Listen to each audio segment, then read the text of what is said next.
So today we're gonna do an upgrade on the radio on a 2015 Jeep Wrangler JK.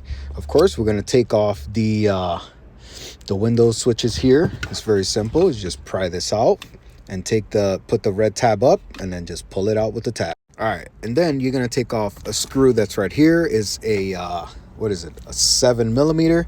So you're gonna take that screw there, and then you're gonna pull the little rubber trim that's here, and you're gonna take this screw off, and then you're gonna go and you're gonna take this panel off. It just pulls off. You just pull it from the top, take it off, and there it is laying down. And then we're gonna take off 1 and 2. There's 2 screws up there as well. They're also 7mm as well. All right, and then after you get all those 4 bolts off, you're gonna go ahead and lower the steering wheel, and then you're gonna lock it as well.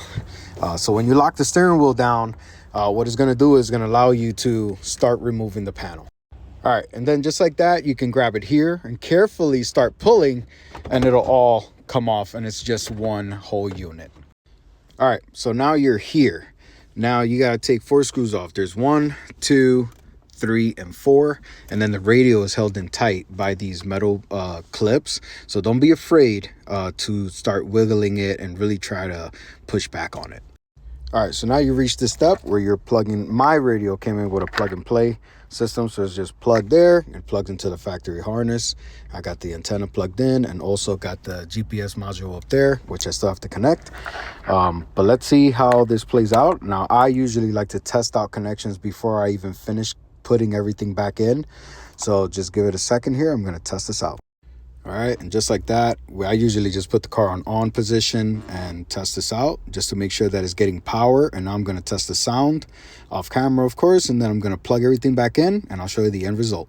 All right, and like you can hear, I'm going to lower that real quick. I'm going to go ahead and test this out now, but everything works. The sound comes out. The steering wheel, I still have connectivity to the steering wheel.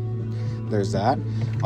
So you have to check, make sure you read your manuals, make sure that, it lets you know how to connect it if it has an amp or doesn't have an amp. This JK does not have an amp, so all I had to do was route 2 of the wires together, and it goes from there. Again, I'm not going to show you only because every single one of these vehicles are going to be, well, there's 2 different types, so you really have to search which one goes with yours and just read your manuals. Not everybody's going to buy the same radio where it's plug and play.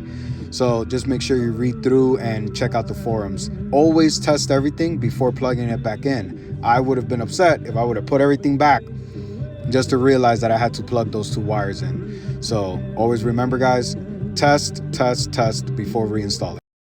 All right, guys, so here we are. This is the finished product. This is what it looks like. It's actually a way bigger screen than obviously what it was there from factory. And I just got to push it back, and I just wanted to make sure everything fit good. But there it is. The panel's back.